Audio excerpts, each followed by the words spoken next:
How do you say it when you want something in English or if someone wants something from you?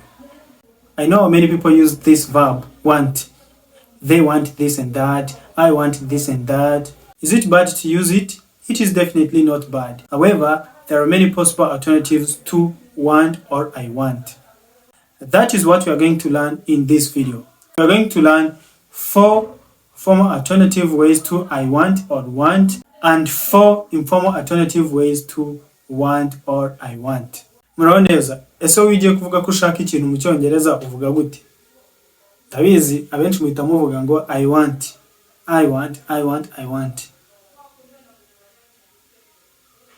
Ntabwo ari bibi kuvuga I want kuko ni nabwo buryo abantu benshi bakoresha.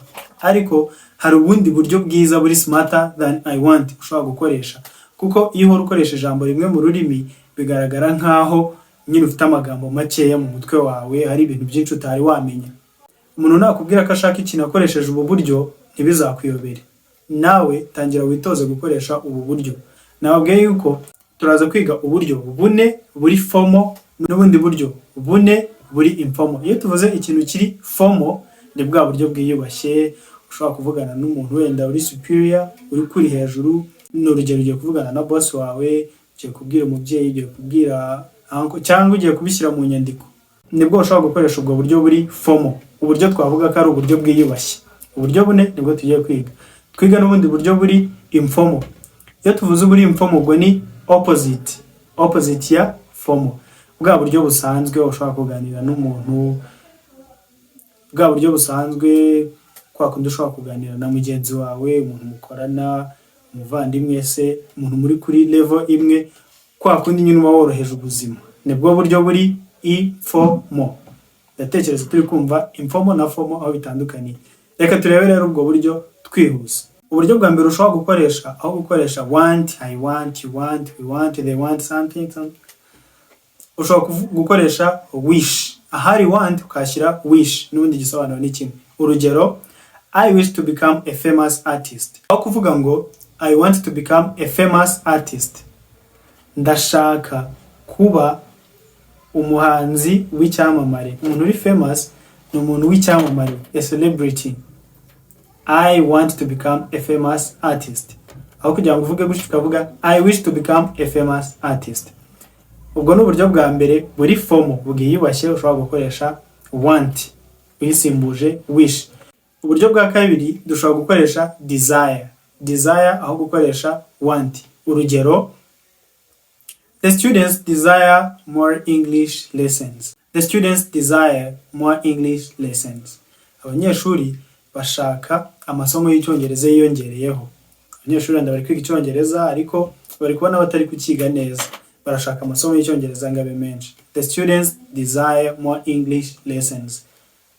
Aho kuvuga the students want more English lessons.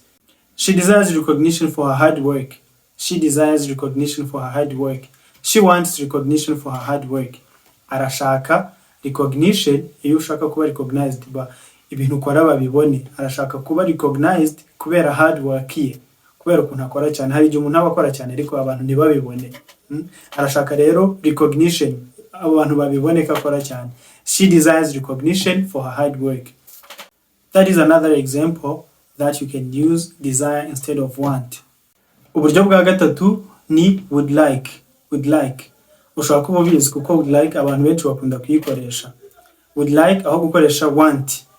Ubu ni ubundi buryo buri formal wakoresha ugiye kuvuga ko ushaka ikintu runaka. Urugero, they would like to schedule a meeting next week. They would like to schedule a meeting next week. They want to schedule a meeting next week. Barashaka gutegura inama mu cyumweru gikurikiyeho. Urundi rugero, would you like to join us for dinner? Would you like to join us for dinner? Ese urashaka kuza gusangira natwe ibya nimugoroba? Iyo ugiye urumva iyi ngiri kubaza interuro iri kubaza. This is an interrogative sentence. Would like iyo ugiye kuyikoresha ubaza uhita ubanza would ugakurikizaho pronoun you, I, they, she, he cyangwa n'izindi, ugakurikizaho like, hanyuma ukabaza ibyo ushaka kubaza. Would you like to join us for dinner? would you like to continue this lesson to the end? Ese urashaka gukomeza kureba iri somo kugeza rirangiye? Nuko nguko dukoresha would like aho gukoresha want. Ubwo ni uburyo bwa gatatu. Uburyo bwa kane, aspire to. Aspire to. Urugero, many young people aspire to work in technology. Many young people aspire to work in technology. Abantu benshi bakiri batoya bashaka gukora ibintu bijyanye n'ikoranabuhanga. Urundi rugero, she aspires to make a difference in her community. Ashaka gukora ikinyuranyo muri community ye, mu muryango mugari we. Community, abantu mubana, that is the community. Ni umukobwa, already twabonyeho she na her, tubona ko ari umukobwa. She aspires to do something. Ashaka gukora ikintu runaka in her community. Iyo her nayo ubwayo igaragaza ko ari umukobwa. That is a possessive pronoun. Nabyo tuzabyiga mu yandi masomo ari imbere. Ubwo rero tumaze kureba ni uburyo buri formal, bwa buryo bwiyubashye ushobora gukoresha uvugana n'umuntu washatse kubaha, cyangwa ugiye kubukoresha nko mu nyandiko runaka. Niba ugiye gukora inyandiko, ugiye kwandika igitabo cyangwa ikindi kintu kiri formal kiyubashye, wakoresha ubwo buryo aho guhora ukoresha I want. Noneho reka twigire mu buryo buri informal, bwa buryo abantu bakunda no gukoresha. Burya abantu baganira kenshi baba bari informal. Akenshi mu biganiro in spoken English cyangwa no mu zindi ndimi, abantu kenshi baganira baba bari informal. Ntabwo dukunda kuba formal cyane. Niyo mpamvu ibi biri informal ushobora gusanga ibyinshi wari usanzwe ubizi cyangwa byarakunyuze mu matwi. Uburyo bwa mbere dukoresha hano ni feel like. Aho gukoresha want, feel like. Mu buzima busanzwe ugiye kuvugana n'umuntu mugenzi wawe, ugahita umubwira wenda urugero, I feel like watching a comedy tonight. I feel like watching a comedy tonight. Ndashaka kureba comedy iri joro. Ndashaka kwirebera twabyina gusetsa iri joro. Wenda hari muri byo kureba comedy, I don't know, cyangwa muraza kwireba kuri laptop or computer, who knows. Urundi rugero, he doesn't feel like studying today. He doesn't feel like studying today. Ntabwo ashaka kwiga uyu munsi. He doesn't want to study today. Ubu uburyo bwa mbere buri informal, bwa buryo buri relaxed. Ubundi buryo bwa kabiri ni be in the mood for. Kuba muri mood y'ikintu. Ndatekereza abantu bakunda kubivuga ngo ndumva ntari muri mood yabyo. Be in the mood for something. Urugero, I'm in the mood for music. Ndumva nshaka umuziki. Ndikumva ndi muri mood y'umuziki. Siko twabivuga mu Kinyarwanda buriya. Urumva no buryo buri informal, bwa buryo bwose buba bworoshye. Cyangwa I am not in the mood for music. Ntabwo nshaka umuziki. Ubwo ni uburyo bwa mbere.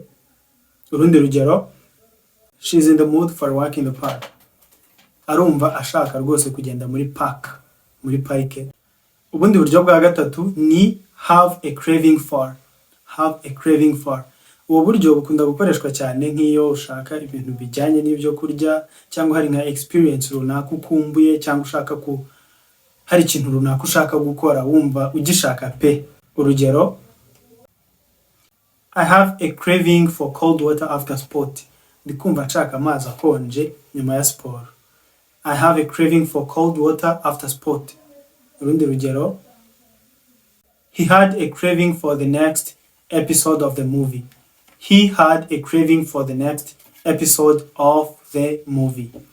Yashakaga kureba igice gikurikiyeho cya movie. Tugiye ku buryo bwa kane ari nabwo bwa nyuma.